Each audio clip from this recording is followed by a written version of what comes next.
الهمة في هداية الخلق للحق، الهمة في إنقاذ الناس من النار. تعلمون أن الاتجاه إجباري بالمراحل، مراحل من أصلاب الآباء إلى أرحام الأمهات، من أرحام الأمهات إلى الدنيا، ومن الدنيا إلى الألحاد والقبور، ومن القبور إلى البعث والنشور، ومن البعث والنشور إلى موضع الحشر، ومن الحشر إلى موضع الحساب، ومن الحساب إلى موضع الصحف، من الصحف إلى الموازين، من الموازين إلى الظلمة، ومن الظلمة إلى الجسر، وتحت الجسر جهنم، والجنة من وراء ذلك بعد القنطرة، في نهاية الجسر من جهة الجنة. قنطرة الظلمة بين عرصات القيامة وبين النار والجسر، والنار تحت الجسر، والقنطرة في نهاية الجسر، وبعد القنطرة الجنة. يطيب لنا أن نرى جمهور الناس، الجموع الغفيرة، ذاهبة إلى النار وهي على غير هدى وعمياء البصائر، ونحن عندنا بصيص علم ما نبلغه، ما ننقذ من شاء الله، نأخذ بحجزهم إلى النار، كما قال صلى الله عليه وسلم: إني آخذ بحجزكم عن النار وأنتم تتقحمون فيها.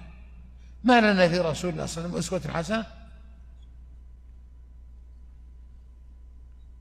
هذا واجب الدعوة.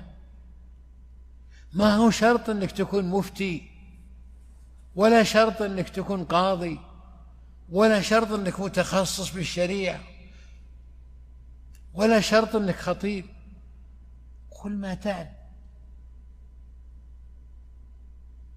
ما ثبت لديك، ما تلقيته من مصدر ثقة، ما هو عن الإنترنت عمن لا تعلم أن هذا العلم دين. فانظروا عمن تأخذون دينكم، فما علمت به فاعمل به، وما عملت به لله بلغه للناس.